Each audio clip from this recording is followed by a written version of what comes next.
Oke baik, bismillahirrahmanirrahim. Assalamualaikum warahmatullahi wabarakatuh. Perkenalkan, nama saya Huja Maula Hujadillah. Saya dari kelas MD 4A. Di sini saya akan mempresentasikan tentang mata kuliah Manajemen Keuangan Islam dengan materi yang berjudul Metode Penilaian Saham Syariah. Baik, untuk yang pertama ada teori investasi.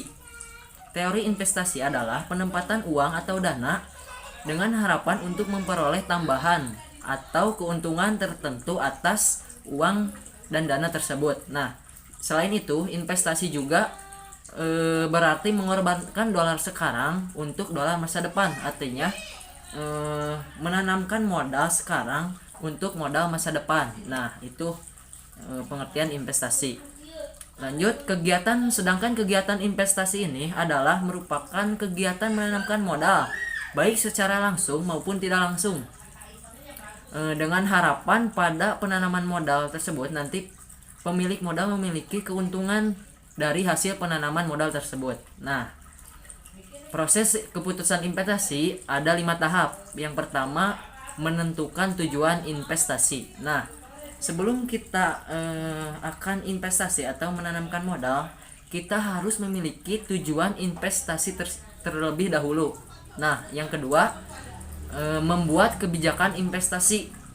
Kebijakan investasi ini seperti halnya kita memiliki kebijakan dengan sebuah perusahaan untuk menentukan keuntungan berapa persen untuk penanam modal, berapa persen untuk perusahaan. Nah, itu membuat kebijakan investasi. Yang ketiga, memilih strategi portofolio. Yang keempat, merevisi portofolio. Yang kelima, pengukuran dan evaluasi kerja. Investasi dalam konsep Islam. Nah, investasi secara Islam dengan investasi konvensional yang paling fundamental menurut Yasni dan Panjowinoto adalah sebagai berikut. Yang pertama, investasi syariah mempunyai substansi entitas investasi yang sesuai dengan syariah Islam.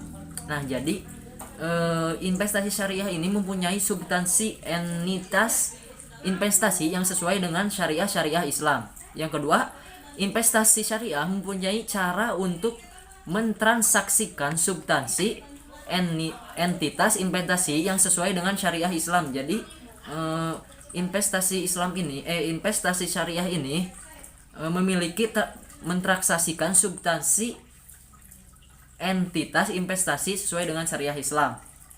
Yang ketiga, investasi konvensional dalam kedua hal di atas mengacu pada hukum positif dan kelaziman dalam komunitas investasi secara umum. Lanjut kepada pasar modal dan pasar modal syariah. Pengertian pasar modal. Pasar modal adalah pertemuan antara pihak yang kelebihan dana dan pihak yang membutuhkan dana dengan cara memperjualbelikan sekuritas. Nah, pasar modal merupakan pasar tempat bagi perusahaan dan pemerintahan untuk mendapatkan permodalan yang akan bermanfaat bagi perusahaan dan pemerintahan. Lanjut ke pengertian pasar modal syariah. Sedangkan pasar modal syariah secara sederhana merupakan pasar modal yang menerapkan prinsip-prinsip syariah dalam kegiatan transaksi ekonomi yang terlepas dari hal-hal yang dilarang. Nah, itu untuk pengertian pasar modal syariah. Peran dan fungsi pasar modal syariah. Dalam perekonomian modern seperti saat ini, pasar modal sangat berperan penting dalam meningkatkan perekonomian dan efisiensi sistem keuangan sebagai salah satu lembaga intermediasi keuangan. Nah, fungsi pasar modal dilaksanakan dengan memberikan dan kesempatan untuk memperoleh imbalan bagi pemilik dana melalui investasi. Lanjut kepada keuntungan saham. Nah, dalam Hidayat 2010-85 dijelaskan dengan memiliki saham, investor bisa mendapatkan keuntungan yang berasal dari aktivitas perusahaan tersebut atau dividen maupun berasal dari harga saham itu sendiri atau capital gain. Nah, yang pertama dividen adalah nilai pendapatan bersih perusahaan setelah pajak. Yang kedua, dividen saham adalah dividen yang dibayarkan kepada pemegang saham dalam bentuk saham dengan proporsi tertentu. Nah, yang ketiga, dividen tunai adalah dividen yang dibayarkan berupa uang tunai. Jadi transaksinya itu jelas berupa uang tunai secara langsung. Baik, lanjut kepada keutamaan investasi dalam saham syariah. Nah, beberapa hal seperti pengetahuan tentang investasi akan ilmu-ilmu yang terkait butuh diperdalam agar kegiatan investasi yang kita lakukan bernilai ibadah dan menuaikan kepuasan batin serta keberkahan di dunia dan akhirat.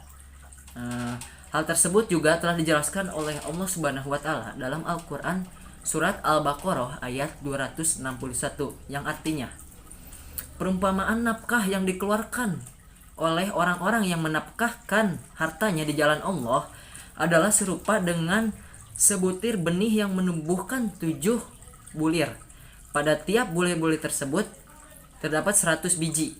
Allah melipatkan ganda karunia-Nya bagi siapa yang Dia kehendaki, dan Allah Maha luas karunia-Nya lagi Maha mengetahui. Nah, itu keutamaan investasi saham syariah. Oke, lanjut kepersamaan dan perbedaan saham syariah dengan saham konvensional. Saham syariah dan konvensional bisa dibedakan dari perusahaan yang mengeluarkannya.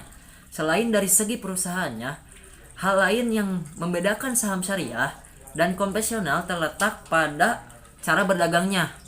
Saham syariah haruslah diperdagangkan sesuai prinsip syariah yang merujuk pada fatwa MUI yang mengatur mekanisme perdagangan saham syariah. Saham syariah di BAI diperdagangkan menggunakan akad BAI atau al-musawamah atau jual beli dengan lelang berkelanjutan. Itu persamaan dan perbedaan tentang saham konvensional dan saham syariah. Baik, lanjut kepada syarat saham syariah. Kegiatan perusahaan yang sesuai dengan prinsip syariah, tentu saja perusahaan yang mengeluarkan saham tidak boleh bergerak di bidang seperti ini. Yang pertama, aktivitas perdagangan mengandung yang dilarang dalam syariah. Jadi contohnya memperdagangkan jual beli barang haram itu tidak boleh dalam syariah. Yang kedua, jasa keuangan yang mengandung riba. Nah, sudah jelas ya, Allah sangat melarang kepada hal-hal yang mengandung riba. Yang ketiga, perjudian ataupun jual beli resiko yang di dalamnya terdapat unsur ketidakpastian. Nah, perjudian juga sudah jelas ya, dalam Islam sangat tidak diperbolehkan.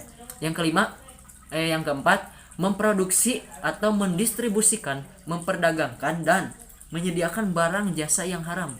Nah, jadi contohnya tidak diperbolehkan kita memproduksi atau memperdagangkan barang-barang yang mengandung haram atau barang-barang ilegal.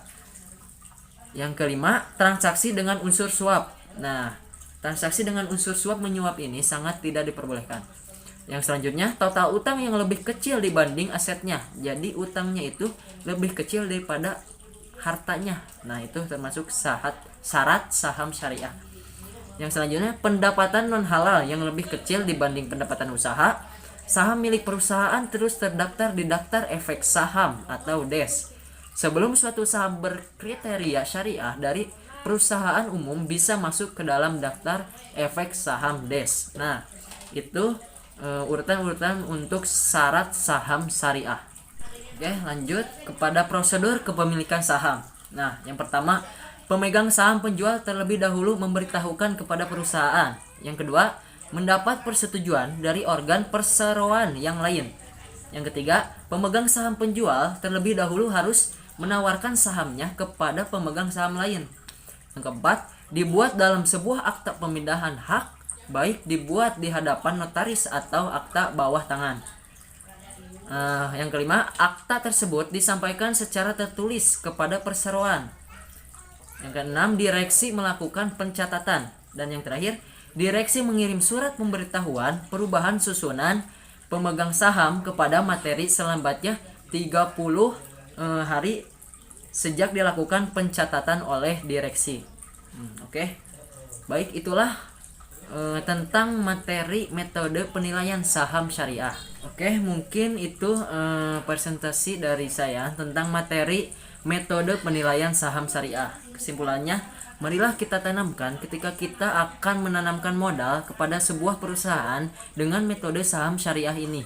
Nah, karena saham syariah ini sudah sesuai dengan ketentuan Allah Subhanahu wa taala. Baik, itu saja yang bisa saya sampaikan. Mohon maaf apabila banyak kesalahannya, dan mohon maaf juga apabila banyak kekurangannya. Usikum wa nafsi bitaqullah. Wassalamualaikum warahmatullahi wabarakatuh. Terima kasih.